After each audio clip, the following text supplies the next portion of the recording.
Hello, wealthy family, and welcome to today's video. Thank you so much for coming and sharing some time with me. I love and appreciate you all. So I'm doing this video on Saturday because, and it is chilly. It is chilly outside. Although it'll probably be warmer throughout the day because I'm in Florida. This is the way life is. So I apologize for missing my last couple Thursday videos, but my last couple Thursdays have been wild. They have been wild and intense. And that's kind of why I wanted to make this video today on this Saturday because, you know, my life is beautiful and amazing and wonderful and spectacular, but it is not perfect. And I don't want it perfect. I like things being exciting. Although sometimes the way the excitement shows up is kind of like, what the fuck? Like when my lights went off, 2 weeks ago, baby spiked a fever out of nowhere. There was no signs. Took him to the hospital. I gave him his natural remedies to try to bring him down, and it wasn't breaking. So went to the hospital. Thankfully, it's just a 5-minute drive. Took him to the ER. They found pneumonia in his chest. Of course, we got that cleared up. They gave antibiotics, but I started giving him chrysanthemum flowers, which are really good for cooling the body. Bringing him down out of that, giving him some Siberian ginseng, giving him different roots and herbs from Chinatown that my husband brought back. My other son's seizures have been kind of crazy and sporadic, and he took a trip to the hospital, but even then, I was like, everything's okay. You shouldn't be here. We're fine. We don't need any tests. And that's exactly what the doctor said. Everything is good. It happened at school, so they called the ambulance. So, after, and he's had him at school before, but this one was kind of crazy. And I know I maybe seem like I'm all over the place, but what I'm saying is, I didn't let those things deter me or give up on what my end goal is, right? All these things started happening. Even I got really, I didn't get sick. I just had a lot of mucus and phlegm and things that were coming up, headaches that were happening. And again, that's all ascension symptoms. So I'm saying all these things to say that sometimes your biggest breakthrough is right before or right after a lot of chaos, right? Being in Florida, going through all these hurricanes, a lot of times right before a hurricane, it's so beautiful. We have beautiful weather. It is wonderful. And then that hurricane hit and it's like, holy crap. And then after the hurricane is gone, again, beautiful weather, sunshiny, clear skies. There's no residual rain. Like, it's just wonderful. But, the air is so much more fresher, right? Because a lot of things have been washed and cleared and moved out the way. So I'm saying that, and I'm not even really going too deep into detail about the things that happened because we're not trauma bonding. We're past that, okay? But I did a couple different meditations and requests, and as we quantum leap, as we grow, those who want to come with us, that we want to come with us, if they want to come with us, they got to go through some things as well, right? So all those things that my children are experiencing, even some things that my husband was experiencing, is because we were quantum leaping, right? We were all in the alignment of things are shifting, things are changing.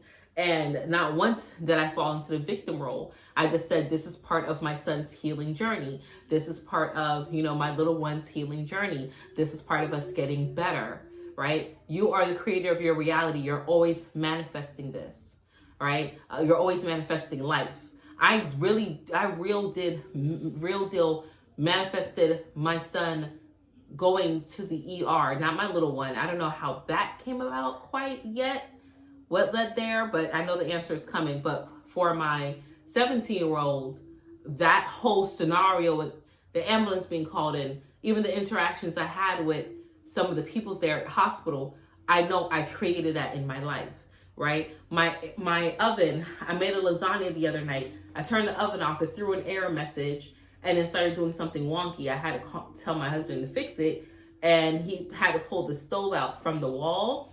And there were some things that had fell behind there that I had just told my sister about. Like, I said, these things had fell behind the stove like a year ago, and they're just back there, girl, like whatever. And then the stove started acting funky 2 days later, and my husband pulled it out, and I got those things from behind the stove. You understand?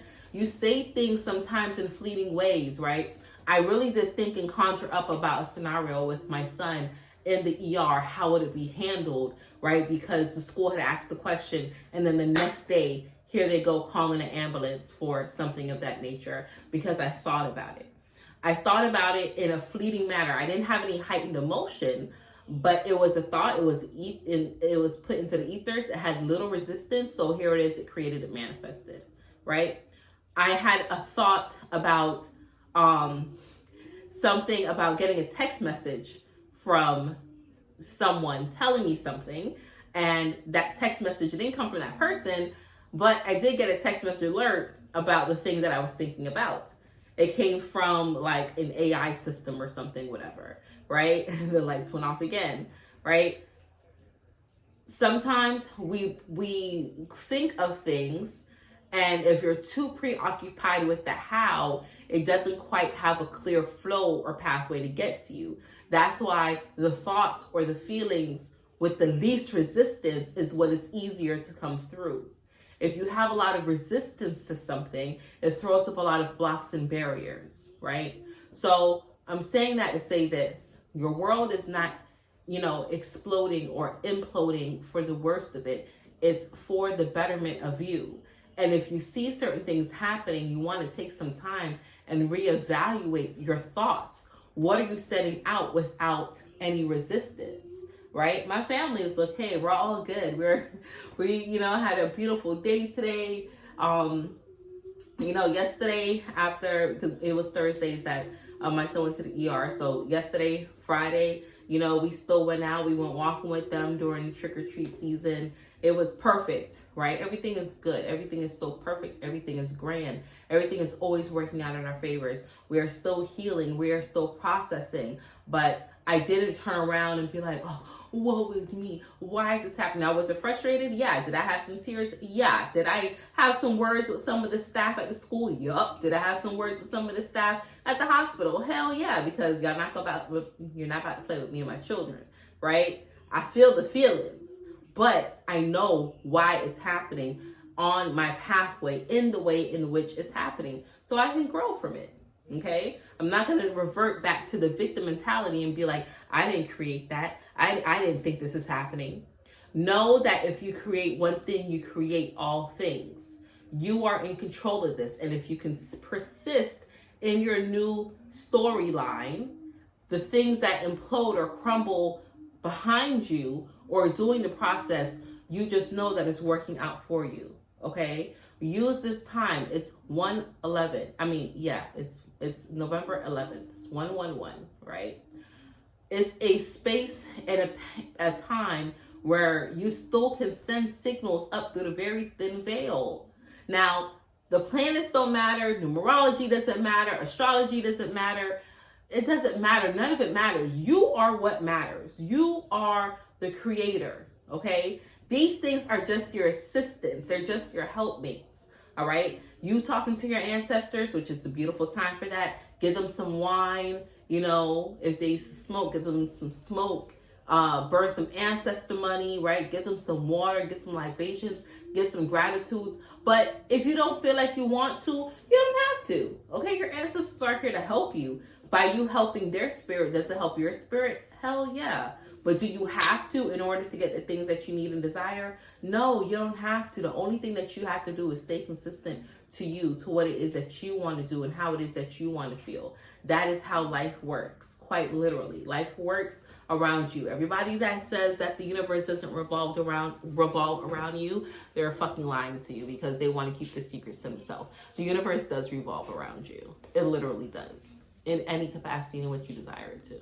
Okay, so that is that. That's all that I have for you today, wealthy family. I love you all. I just wanted to give you that word of encouragement, let you know that I haven't forgotten about y'all, but you know, sometimes shit get crazy, and here we go. And one thing about me, one thing I'm gonna do all the time is choose my mental health, choose me first, because I know if I come on here and talk to you all and I'm in a certain state, I'm giving you that energy, and I only want to be able to give you uplifting, righteous energy. So forgive me if sometimes I am absent, but I always love you and I always have the best intentions for you all. And I am so excited to see how everyone continues to grow and flourish in this new timeline. So until we connect again, stay alert, stay aware, and live in love.